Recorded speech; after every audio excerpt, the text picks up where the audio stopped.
You're listening to Excellence Above Talent, a podcast where we have the hard conversations about the lives of men and what leads us to achieve greatness and suffer defeat.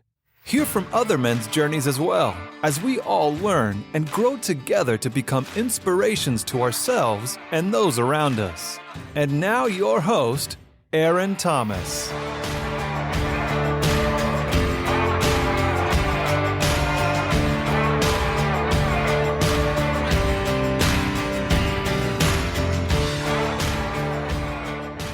What's up, my beautiful people? Aaron Thomas with Excellence Above Talent. Here with a good friend of mine. Everyone that comes on this podcast is going to be a good friend of mine, so y'all just get used to me saying that. Mr. Israel. Give him some time to kind of tell him about himself, what he does, things of that nature. So the floor is yours, boss. What's going on, man? And he also's got a voice of like Barry White. So ladies, calm down out there. I got a face for radio, though, so it's all good. No, but my name is Israel Nohos. Like Aaron said, he's a pretty good friend of mine. I just met him not too long ago. Well, it's been a while, but we've gotten created a pretty good relationship between us, and I like where it's headed. Also, what I do for a living, man, I work for PRCATA as Permanent Basin Regional Council for Drug and Alcohol Abuse. So what I do is I'm what you call a prevention specialist. I go out and talk to all the indicated kids at alternative schools, mainly teenagers and above, just kids that are on the wrong path, trying to get them back on them, just kind of speak some knowledge in their head, prevention of just teaching them what drugs and alcohol can actually do to you, not just physically, but spiritually, mentally, morally, just kind of all the problems that come with it. And it's going pretty good so far with that. The reason I got into that is because I myself am in recovery. I'm a recovered alcoholic and drug addict.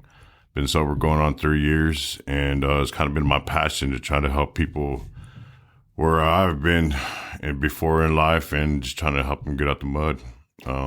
It all started when I was about 13 years old, so that's why I like to focus on the youth today and just try to help them out, because I didn't have no direction in my life at that age, and I know how crucial it could be just to have a positive influence in your life and just to, plant that seed. I know it's up to them to make that choice, but if you plant that seed, hopefully they'll be able to, do the right thing in life.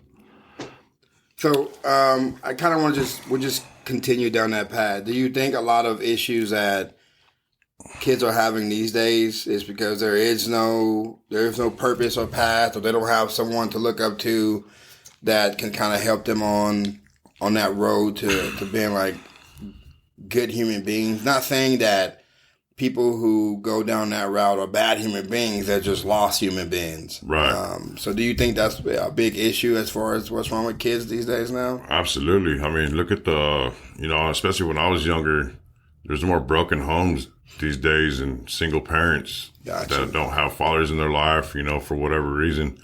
And especially with the young men, they don't have that positive male influence that's in their life. They get raised by their mothers, and, they look to their homies and to the streets to see how men are raised, or how men are in their eyes. And a lot of times in society today is not how, how social media can blanket on what a real man's supposed to be. Yeah, for sure. I usually start off podcasts with a certain question, but this is going a different route, so we're just going to go with it. So what is a real man? What is your definition of a real man?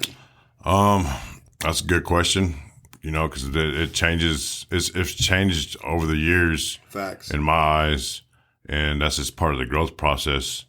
Like for me, I can only speak for myself on this. For me to be a real man is I am a father, and I take care of my kids. I provide for them, not just financially, but morally, spiritually. Being a role model in their lives, and that's all where it comes to the action part.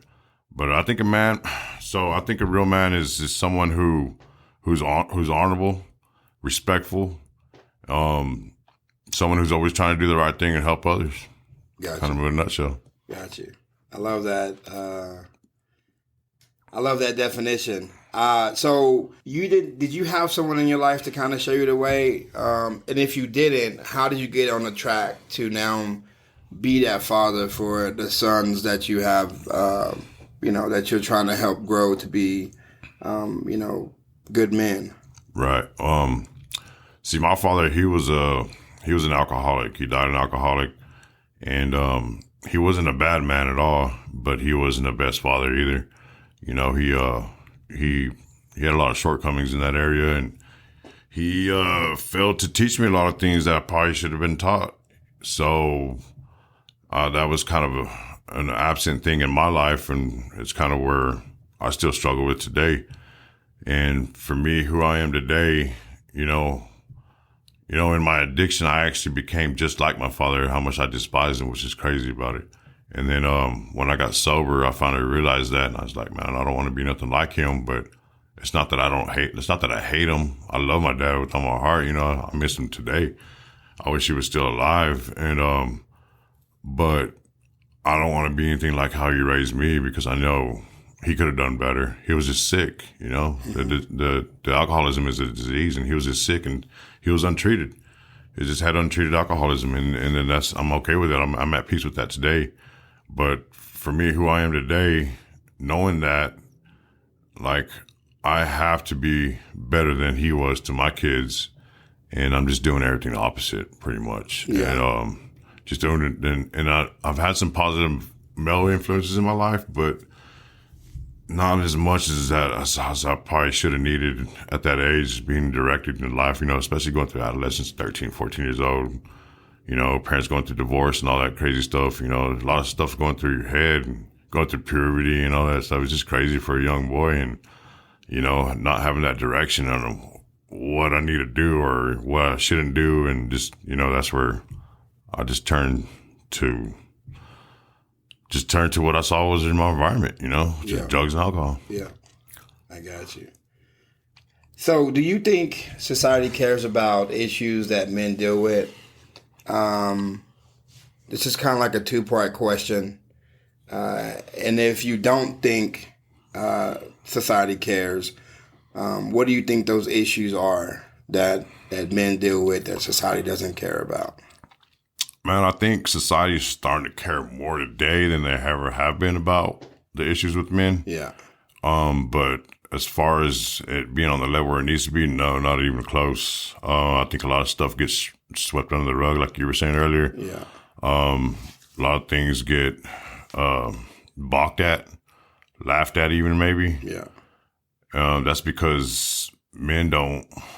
Typically, men don't want to hold that accountability for themselves, and actually address the issue that's really going on within the culture of men. Yeah. Now, as far as some of those issues, the first thing that comes to my head is womanizing. Men typically have a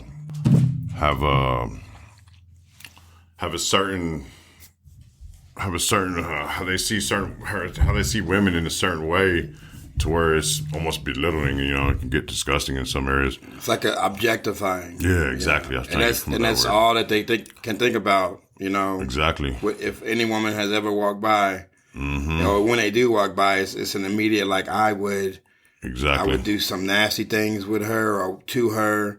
And if you're in a creative mindset, it just takes you out of that creative mindset. Now all you're thinking about is, like, ass and titties. Yep. And that's it. And, and now it's created that, it creates a mindset. So yeah, I 100% believe, that's an issue, that men have in society, is for sure objectifying and womanizing, the people that they're supposed to be loving and taking care of the most. Yeah. And that can turn into addiction as well. Yeah. But that's the first one that comes. The second one is accountability. A lot of men don't like to hold themselves accountable. I'm speaking from experience. I'm trying my hardest not to be that today, but I can see myself, my patterns, my past, where I just didn't hold myself accountable. I blamed everybody else. I was pointing the finger. I was coming up with excuses, reasons. I was running from all my problems when I should have been facing them. Yeah. And that's one of the biggest problems that I think a lot of men have today, especially the younger generation coming in. Man, it's just crazy, because you know, they'll have every excuse to do their bad thing, but when you want to do the right thing, they come up with every good reason not to. You know, it's just, I don't know, crazy how it works. Yeah. So I kind of want to go back to the womanizing. What are some things that create that environment or create the, what word am I trying to say? What are some things that create the atmosphere for guys to start that process of womanizing women? Man, my opinion, I think a lot of it has to do with culture. Yeah. And how they were raised. Got you. They've seen that. But not even that, man. Some guys could come from a good, loving home that have a dad that treats their mom in the most perfect way. But then you see on Facebook and all these rap videos and just lyrics and everything else, and they're just like, man, that's kind of the cool thing to do. So they go with the crowd and end up becoming that themselves. Got you. You know, and that's kind of what. But I think culture and how men are raised in certain cultures, man, it's some are sicker than others. You know. Yeah, for sure. So do you think porn plays a role in the womanizing and objectifying women in our society? Absolutely. And if it does, like, how big of a role do you think it plays? I think it plays a huge role because, you know, if anybody knows about porn, which I do, you know, it's not a reality. Yeah, we all know about porn. Yeah, we all know about porn. You know, and we get exposed to it at such an early age, and then we think that's how sex is supposed to be every time when it's really not a reality in most cases, you know. Yeah. And yeah, it plays a huge role because in all those videos, you know, they're getting objectified. Yeah. You know, they're just the way they're getting handled and everything else is just. That's what you think. That's what it is. Yeah. And it's simply not that. When were you exposed to porn? I was exposed to it at a real early age. Probably around 8 or 9 years old. 8 or 9. Yeah. Yeah, the average age is 10. And I'm just assuming now with social media and with all the phones and stuff that these kids have. So easier. It's probably a lot easier. And even if the kid doesn't have a phone, they have a tablet.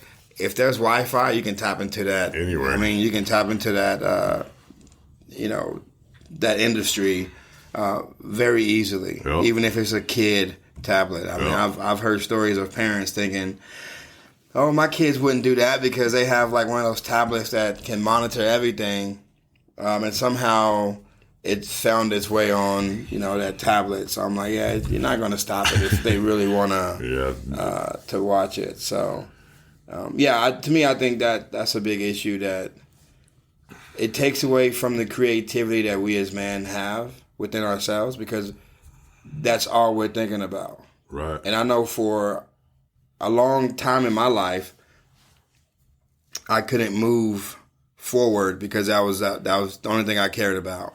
You know, will there be women there? And if they are there, what can I do to make myself look as sexy or to make myself stand out from like the rat race of these other men to be picked or chosen.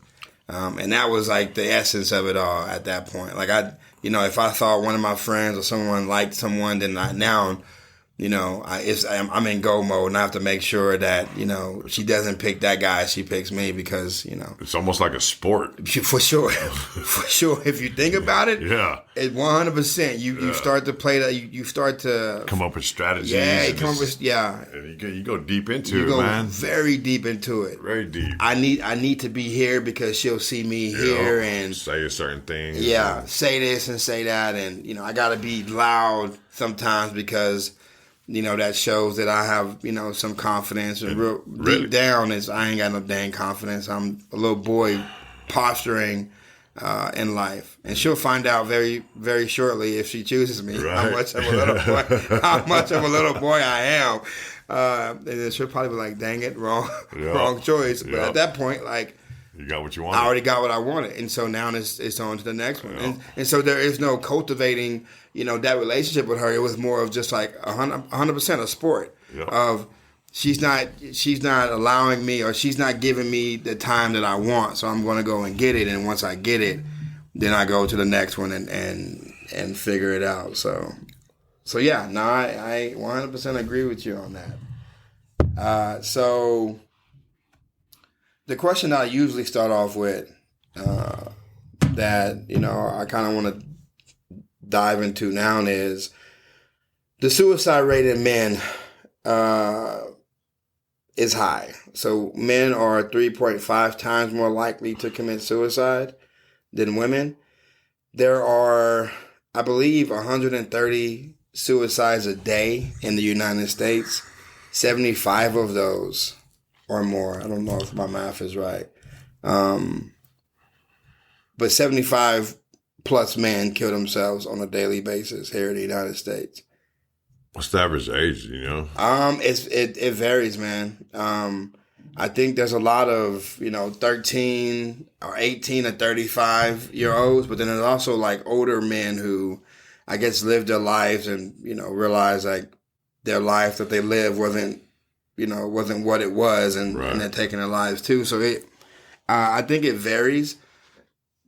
But why do you think that rate is so high amongst men? I think this kind of goes along with that question about what society cares about issues with men today. Yeah. It's because it all gets swept under the rug, and they're all too prideful to reach out for help if they're struggling, and they're all too prideful to look into themselves for an issue and want a way out of it. I understand depression is real, and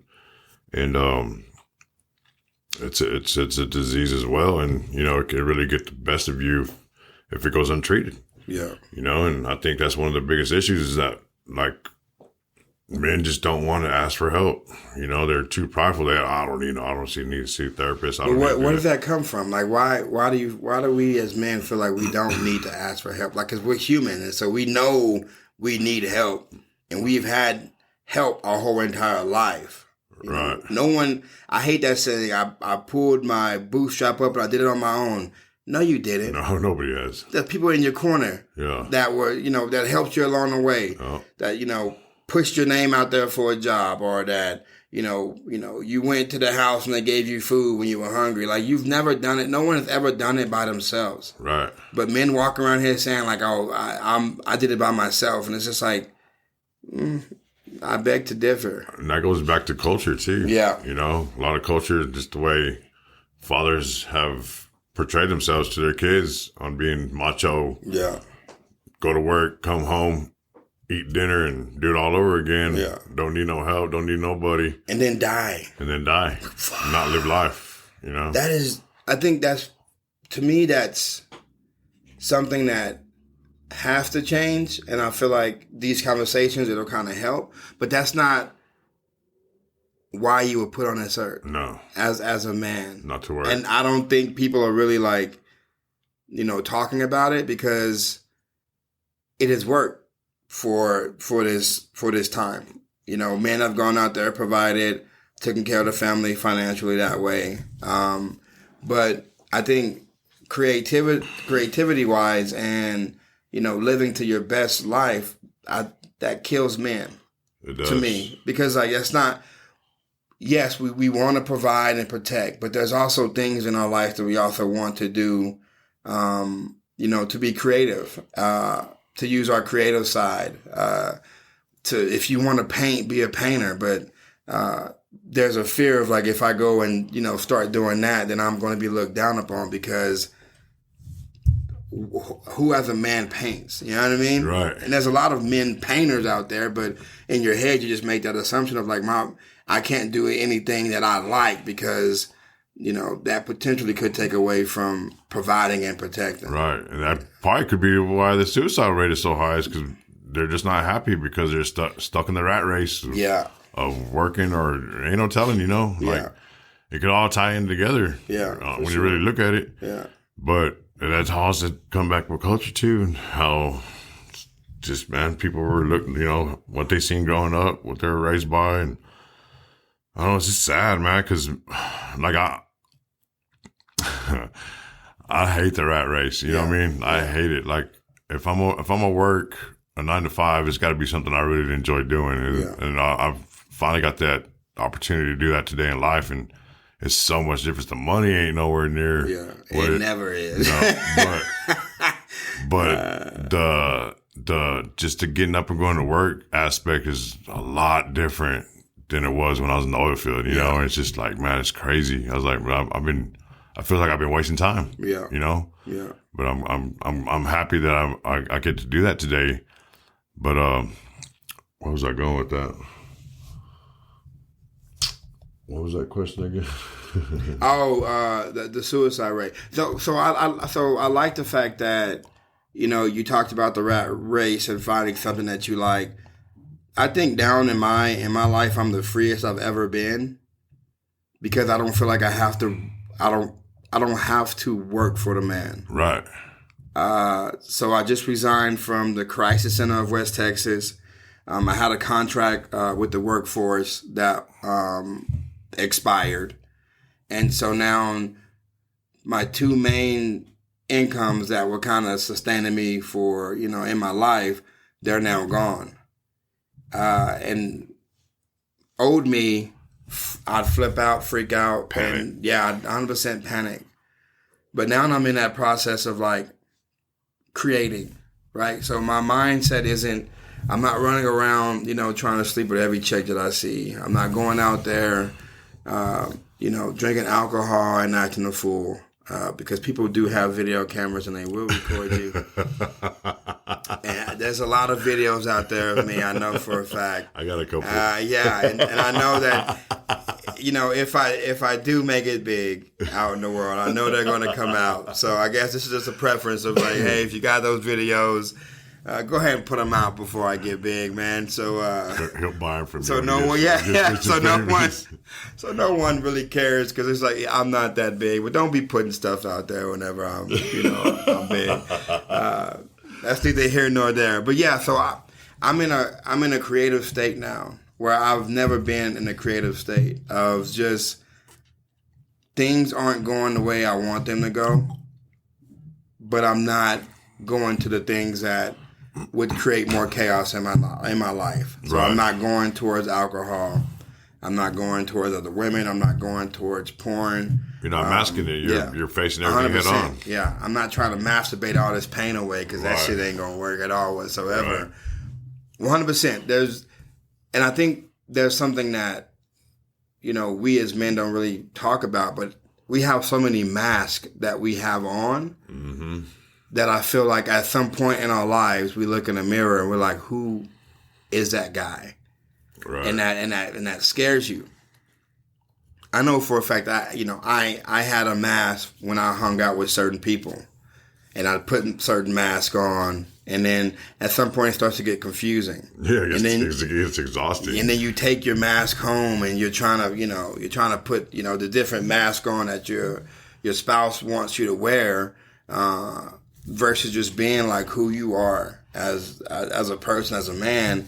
And that can get difficult too. Yeah. You know, there were times where, you know, in my relationship prior, because I am also going through a divorce, but she would be talking and telling me something, and I'm trying to shuffle through the mask that she is needing, but I'm not doing it fast enough. And instead of me communicating or, you know, stopping to have a conversation, I punch a hole in the wall, or I smack the table, or I hit the steering wheel, essentially saying, shut the hell up. Because if you don't, that's going to be you next. Like, not understanding the process of, like, you know, that is abusive behavior. Absolutely. And that's something that now, you know, working at the Crisis Center, I know about, but it was just one of those things where you get so lost, again, in a rat race of, you know, trying to be everything to everyone and not be anything to yourself. Right. And so now you're in pieces, you know, and you don't feel whole at all whatsoever because...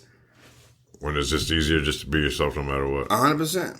It's easier to be whole and bring people in that like you for you versus piecing yourself off for certain people at a certain time.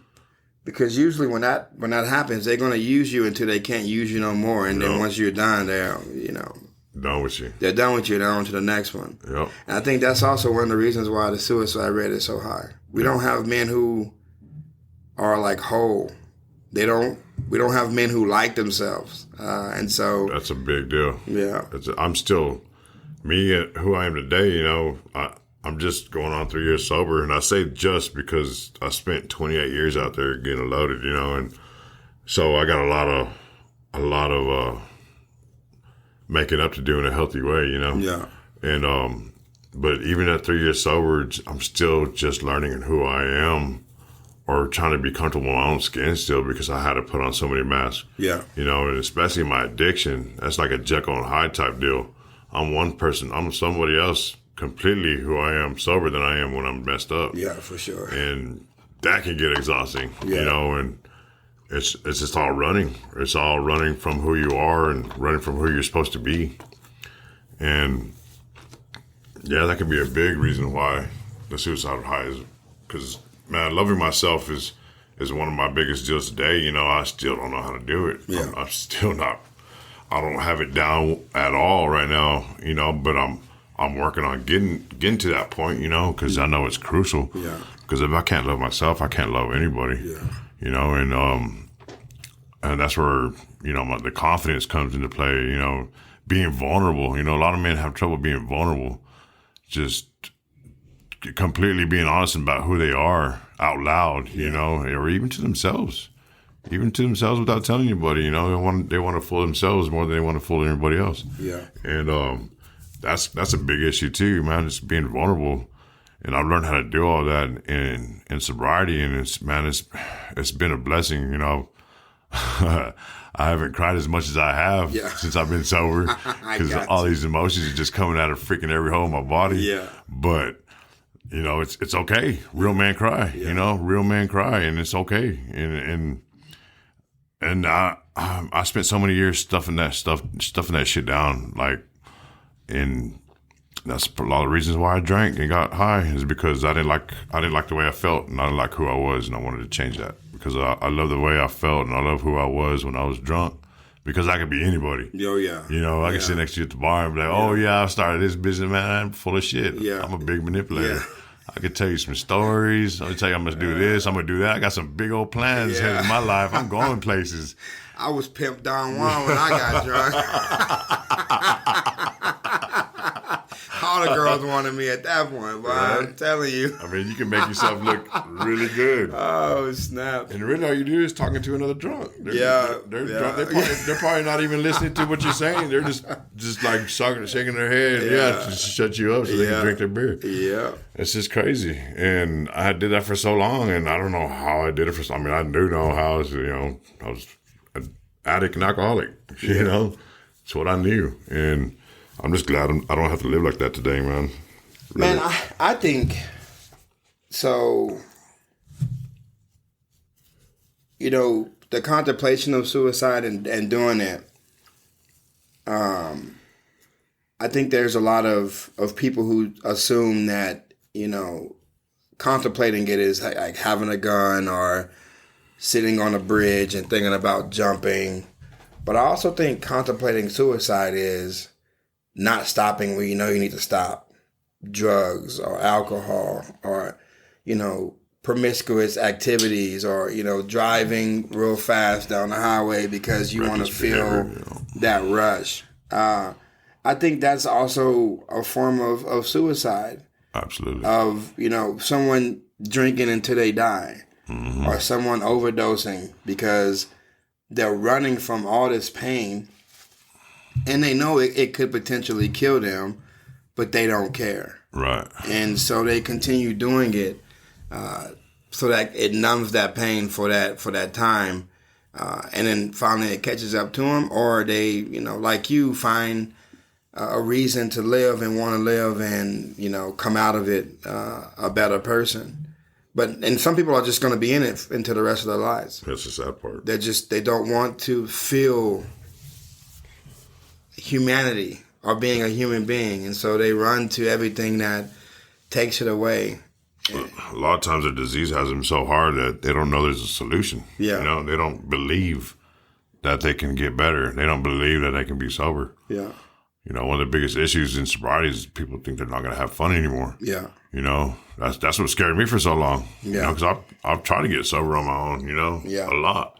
And I just never thought I'd have fun being sober. Which is crazy because, like, you have fun drunk, so you know you can have fun sober. Oh, yeah. So I've chosen to be sober because I realized how much my life was chaotic. And I knew that I want to deal with the pain. I don't want to run from the pain. Right. People stop inviting you to places. Oh, yeah. Which is crazy because I'm like, hey, man, I can still party and have a good time. Yeah. There's Heineken Zeros out there. You know, if that makes you feel some type of way, I can grab a Heineken Zero, you know, and act like I'm drinking with a lot of y'all. But it was just like, once I said I'm not drinking, you know, I stopped getting invited to parties and house parties and like, hey, let's go have a beer and watch football and things of that nature, which is crazy because it's like, what? I mean, you know, I'm still the same person. Yeah. Like, but I guess because I'm not drinking, then you don't want to be around me, which also is a good thing because that helps you, one, understand the people that are in your life that, you know, want to be in your life. Yeah, they get exposed real quick. Yeah, versus the people who every time you show up to a bar, they're trying to shove a drink down your throat. Even when you know, hey, boss, I already told you, like, I'm not drinking anymore. Yeah. Yeah. They expose themselves real quick. For sure. And so it has been crazy on this journey of sobriety that. And it can be upsetting. Yeah, for sure. Disappointing, you know? It creates another level of loneliness. Yeah. And so instead of feeling that loneliness, then you go back and you just go back to what you normally do, which is drink alcohol and, you know, watch porn and, you know, try to smash every girl that's walking because you don't want to feel that loneliness. Because, man, being lonely in society, being lonely in this world, being in your thoughts sucks. It does suck. Man, I mean, people will do any and everything not to feel that feeling of loneliness. Yeah. And I'm in a process now where I am the loneliest I've ever been, and I am 100% okay with it. Man, I commend you on that. Yeah. You know, because, you know, I commend you on everything you're doing, man. Like, just the non-drinking part. You're making that choice. Yeah. You know, like for me, I didn't have a choice. I had to. I was going to die or go to prison. Or back to prison, you know. And like, just you making that choice because you know what you're aware of what you're going through. And you know that it's not healthy for you in your life for what you're trying to do in the future. Yeah, man, that takes a strong person to do that because you're right, man. You sit in your thoughts in a lonely space after coming from what you were involved in, all the partying, just so many people around you having fun. The nonstop. Listen, I'm telling you right now. listen. Me and Israel got some. We haven't been friends for a while, but we have some stories. So you know, I still party sober. Yeah. I still party sober. My man still party sober for real. So 6, 7 o'clock in the morning. Oh yeah. I know whenever, you know, I was, you know, we had my first, you know, separation from my wife and, you know, we're getting divorced. From like July until like maybe early October. It was nonstop. Yeah. Like my man did not drink whatsoever. But he was with me every step of the way. Yeah. And all my nonsense that I was doing, because I was doing some nonsense. I was drinking. Yeah. You know, I was drinking like every single day. Yeah. We go to Wild and Wednesdays at Wine Brew. Monday was Monday Night Football. Tuesday was Taco Tuesday. Man. Thursday was you know, dollar tequila or dollar margaritas at Tequila Tony or Thirsty Thursdays. Yep. And then Friday, Saturday, Sunday is just the weekend, so you had to turn up. And like it was nonstop for a minute. And I think that's kind of when I realized like I'm going out of control. Cause I was out there 5, 6, 7 o'clock in the morning. I can see you're about to cross the line. That may not mean to come back from. Oh, yeah. You know? Like, I was going to cross that line and be like, hey, this is what it is. Yeah. On top of still, like, trying to be, like, a better man. So there was a lot of confusion that was happening. Just getting tugged in that situation. Yeah. And I chose to be the better man than to continue down that path of, like, wilding out. And it's fun. I mean, you wake up and, you know, you're like, oh, man, I did that. Or, oh, man. But then after a while, you realize, like, oh man, I did that. Yeah. Oh, man. Like, So it's fun for, you know, a little bit, but after a while you start to realize, like, man, this is not as fun as I thought it would be. So Yeah, you get burned out really quick. yeah, you do. You do. I did. Yeah. Well, Yeah. So like I said, me and him, we went through some, you know, he seen me go through a lot of things, and, you know, the choice of walking away from all that and just kind of processing it, I think that's what I needed the most, because, man, I'm telling you. You made the right decision, man. Yeah. I'm proud of you for it, too. Yeah, there's no way I would be doing any of this stuff. No. No. You'd probably just be waking up from a nap. Yeah, waking up from a nap saying, like, man, what am I going to do tonight? Thirsty Thursday. Thirsty Thursday, and somebody got to get it. You know what I mean? You know, it's a cool part. Now you're seeing it from my point of view. Yeah, you know, yeah. when you go to bars and stuff sober, Yeah. you see all that. Everybody acting like idiots and just thinking they look so cool, and you're just like, and then people wondering why are you so quiet? I'm like, because I'm not on your level. Yeah, because you're stupid right now. I'm not on your level. Like, there's no way I can hold a meaningful conversation that's going to hold any depth. So I'm just going to sit here and laugh at you. Yeah. You know, and people are like, why are you so quiet? You're not having any fun. I'm actually having a lot of fun just looking at you. Yeah. Like, it's just being at home looking at TV, you know? For sure. And I don't do that all the time, but like I like to get out here and there and just, you know, just chill with the crowd, you know? Because I did it for so long. I was like, dude, it's hard to stay away from it when you enjoyed it for so much, you know? And I 100% enjoy it. I'll still go to Black Gold and dance from the mirror. And I believe that. I'll be 100% sober. You know what I mean? That person in the mirror looks sexy to me. You know what I mean? So me and him be dancing all night. I don't need nobody to dance with me. You know what I mean? Oh, man. So I 100%. But it's also funny because then you kind of see, like, there's a lot of times where I've danced with females, and I'm like, I don't know how we even end up dancing together. You know what I mean? Yeah. But now I'm sober. You know, they'll walk up to you, hey, you want to dance? I'm like, no, I'm good. Yeah. I'm good. Like, I'm not looking for, like, any of that, because I know, you know, in that scene, if you're going, there's like, either you're going to have fun or you're going to see if you can't find, like, that connection or hook up. So, and I'm not, you know, Sally, I'm not hooking up any with anything. Sally, I say Sally, but, you know, no nut November.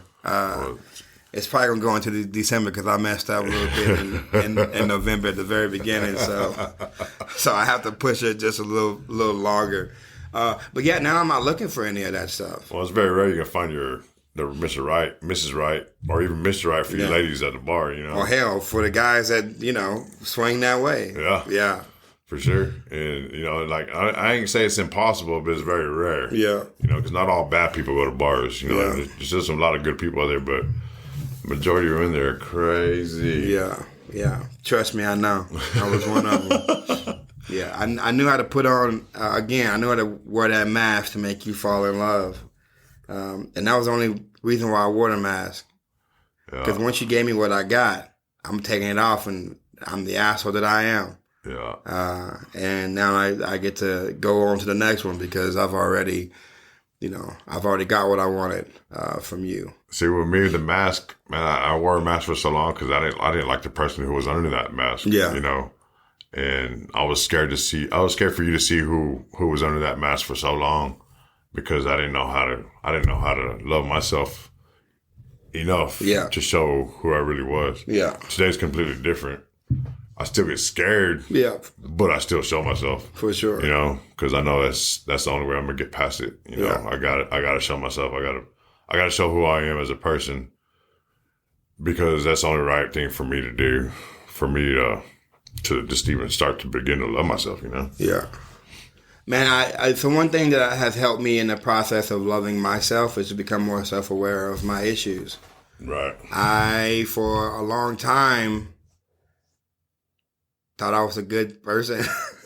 I'm laughing, but I mean, I am a good person, but I felt like I was a legit good person. You thought you were better than what you really were? I 100%. like I thought I was you know, I say 9.5. I can't give myself a 10. I thought it was a 9.5. It's a hard 9. A hard 9. But I was really like a soft 3. You know what I mean? I was like, once you start taking the layers off and you realize, like, oh my gosh, Yup. then you just realize like how much of a broken person you are. And then from that process of brokenness, you have to begin to build yourself back up. Because in that process, nobody wants you. No. And I think that's only broken people. Only broken people. And you now know that because you're broken, that's all you're going to attract. And you don't want any of that. And so now, you're in a process of building yourself back up to become, that 9 that you thought you were. That takes so much work. Yep. Because you're building yourself up, and then there are things that come into your life that just kind of break you back down because you're learning all that. You're essentially like a new person, or you're becoming like a new person. And in that process of becoming a new person, there are things that's going to hit you. Like, oh, I went through this in my childhood. Oh, I did this to this girl. Oh my gosh, like I did that to, my friend and things of that nature. And then you have to, begin that process of like total healing. I have called females and apologized in the past. Written notes, most of them like, F you, don't ever talk to me, I hate you. But there were some who took it and was like, hey, I appreciate you for even reaching out and having that conversation with me. Making amends. Just making amends. It's like, hey, I was lost. And you were probably whole when you were dealing with me. And I was so broken that I was so broken, and you loved me so much that I was able to break you in that process. Yep. And then leave. Broken. Leave in that process because I was already broken, and now you're broken. And there's a lot of hate, towards me because you were in a better place without me than with me. And I came in with all these masks saying how much of a good person I was. And I was a little boy masquerading in a man's body. And because of that love that person had for me, they ended up being, broken in the process, which also sucks too, because now you have to think about like me personally. I never wanted to be that person of just breaking people. Right. Because I was broken. Right. But I also didn't want to sit in my brokenness. Right. And so I just masked it until I couldn't mask it anymore. And in that process, again, it sucks because, again, thinking I'm a hard 9 and I'm a soft 3. And then now you're working your way back up. I'm at 5. I'm at a 5 right now. I'm not here to act like, oh, I got all my stuff together, because I don't. There are times where, if I put myself in a situation, I know for a fact that it'll still happen. Like I know for a fact that if someone comes over my house right now to my apartment as a female and says, this is what I want to happen, I don't have the willpower to be like, okay, no, you have to leave. That's honest. I'm gonna give her what I got. I'm gonna give her what I got. You know what I mean? Like that's just what it is. And so now, so I know. So I don't put myself now in those situations of, because I know there's nothing that's gonna come out of it. Right. And there's no point in doing things that's not gonna be productive in my life anymore. It just doesn't make a lot of sense. Right. So yeah, I can go out there and, get females and have sex, things of that nature, but then what? Just filling voids. That's it. Then what? You know what I mean? And then I still gotta go, when she leaves, I still gotta deal with, all the stuff that, I didn't want to deal with to begin with. So yeah, I'm at a 5. But I know that loving myself is where it's at. Because it builds your confidence, because you're not looking for other people for like that validation and love, because you have it within yourself. And so even if you've done something stupid, or if you feel some type of way, you can always like reset and be like, I love you, bro, so it's all good. And you're not worried about the other person, because I mean that sucks too, trying to find love in all the wrong places, or at the bottom of a bottle. Yes, it does. And that's never. It's not a the fun good deal. love that you want. It's not a fun deal to go through, for sure. Yeah, for sure. And all it does is delay the process in so many ways of what you're trying to do with your life, And yeah, it distracts you. Yeah, it distracts you, and it just throws you off track. Yeah, and when it shouldn't. Love shouldn't do that. Yeah, for sure. Love should be supporting you with what journey you're on, and complimenting it, not regret, making you regress mentally and spiritually and all that. It should compliment you to where you keep moving forward together, not set you back, distract you, or all that other bad shit that comes with it. Yeah.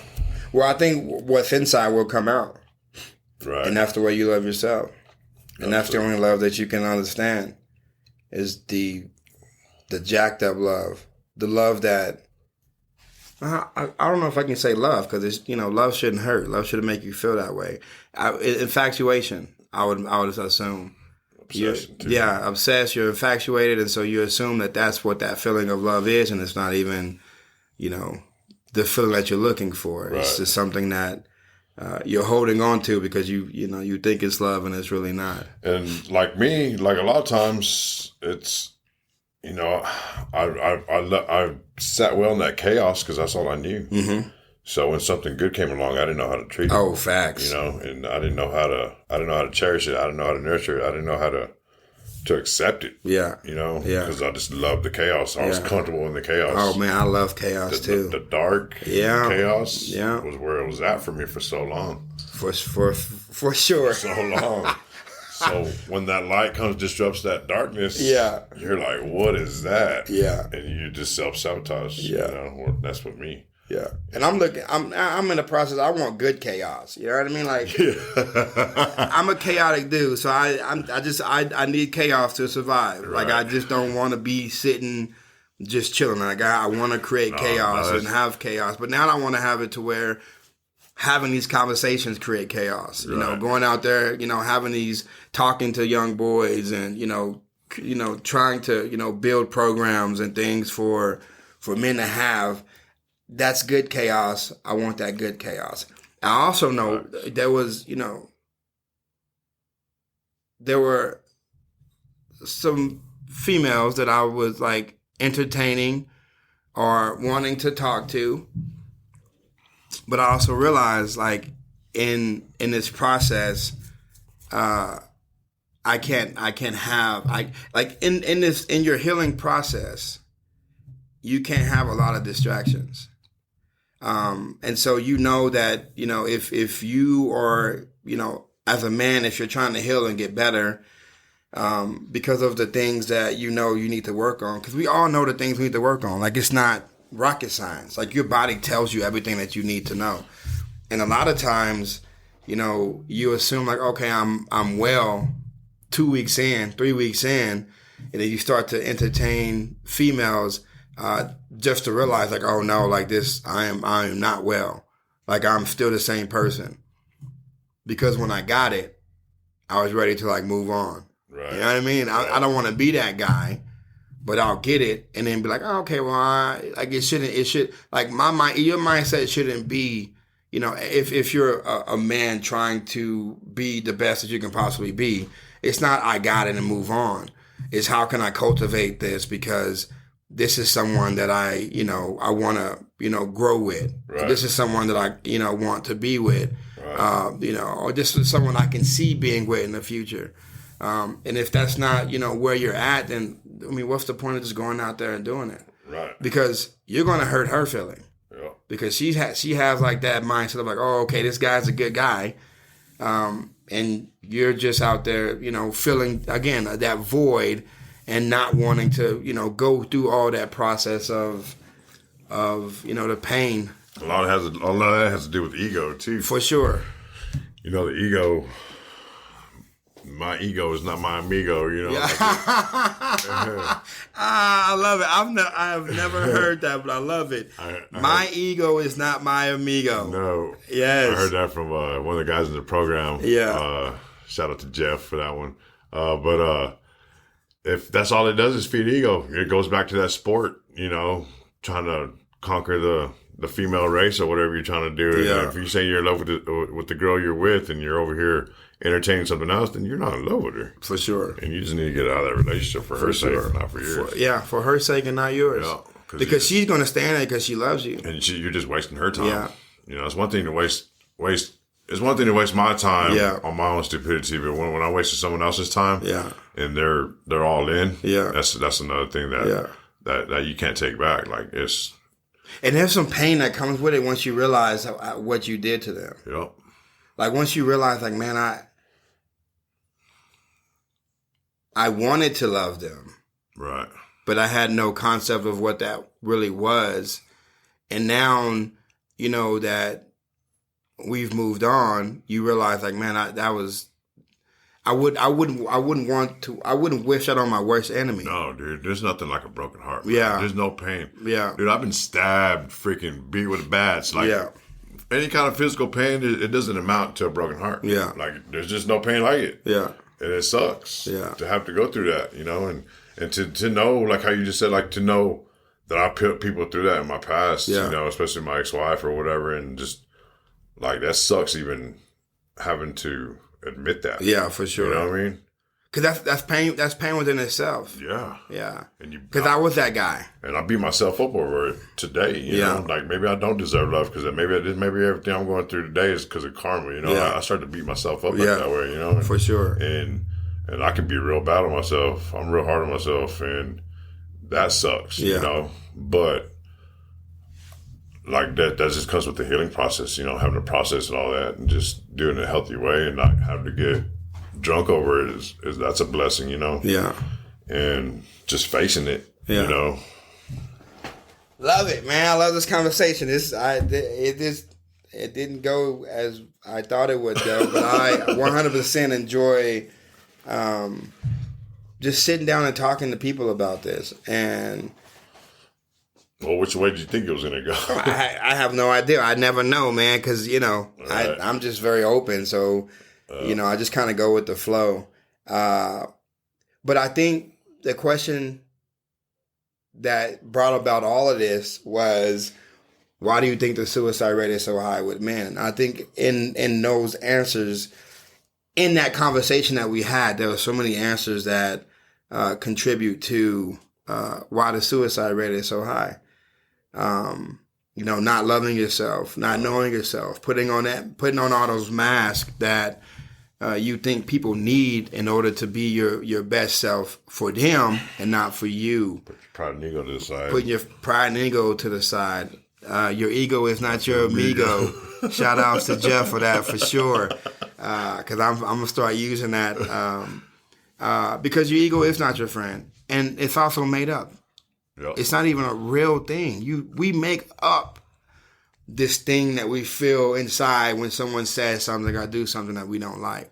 So there was a lot of answers in those questions as to why the suicide rate is so high. But we also had, you know, solutions for, you know, finding ways to get over, you know, or to help yourself in that process of,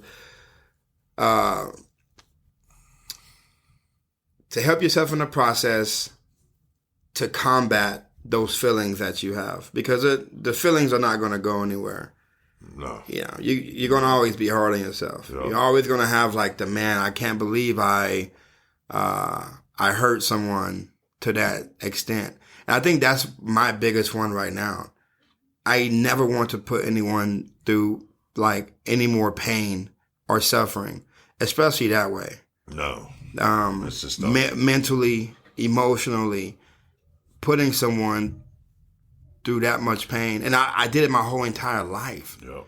Every female that I've ever been with, like, it was never real.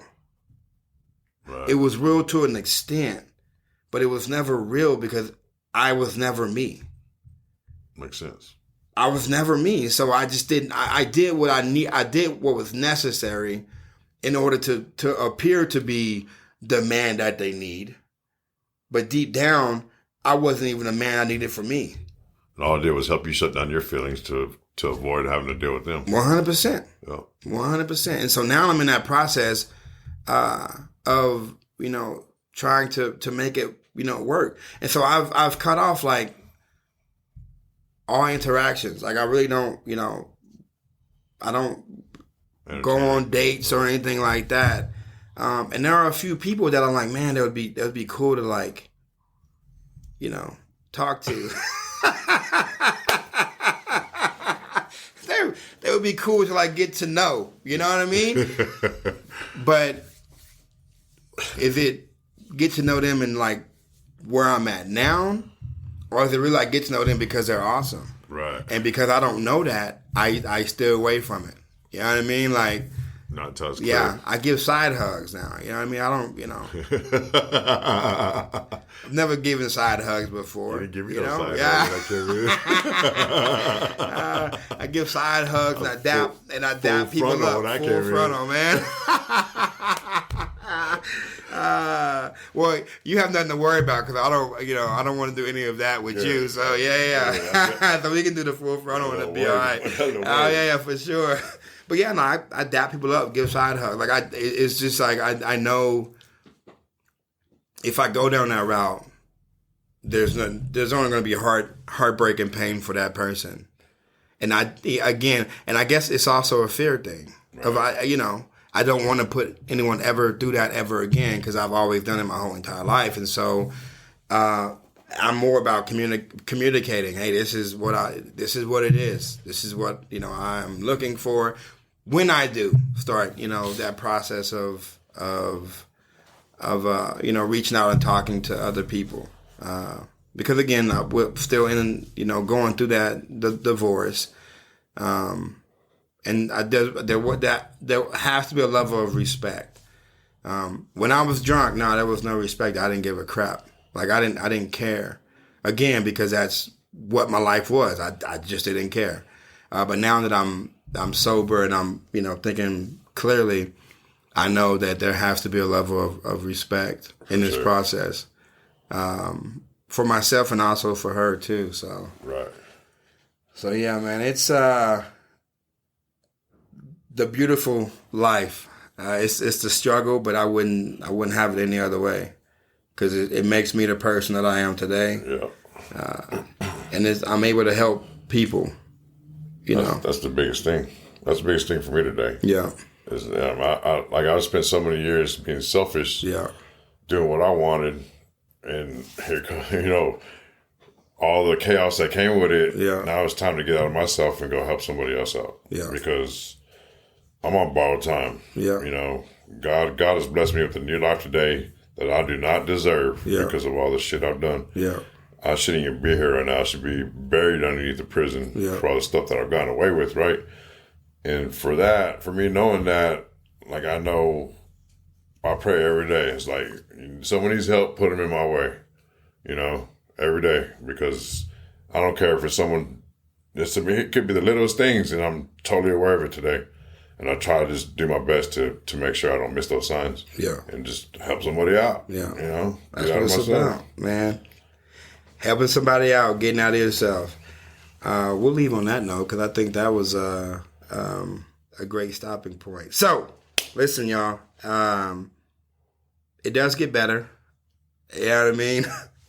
My boy Israel's, he said he had 28 years of fighting addiction and disease, and this disease of drug and alcohol. Real quick. Go ahead. Anybody out there struggling with alcohol and drugs and don't know how to go about getting help, man, if you want to reach out to Aaron and he can get a hold of me, or however we need to do it, man, don't feel the need that you don't have to, that you can do it on your own, because I couldn't do it on my own.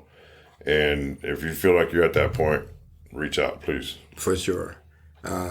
Again, this podcast is here just to, have these conversations, to create a culture, to create a lifestyle where people can call on other people for that help if they need it. So again, if you feel like you have to do it by yourself, or you feel like alone, or you feel like you are alone, know that you're not. Know that you have two people here that are willing to help.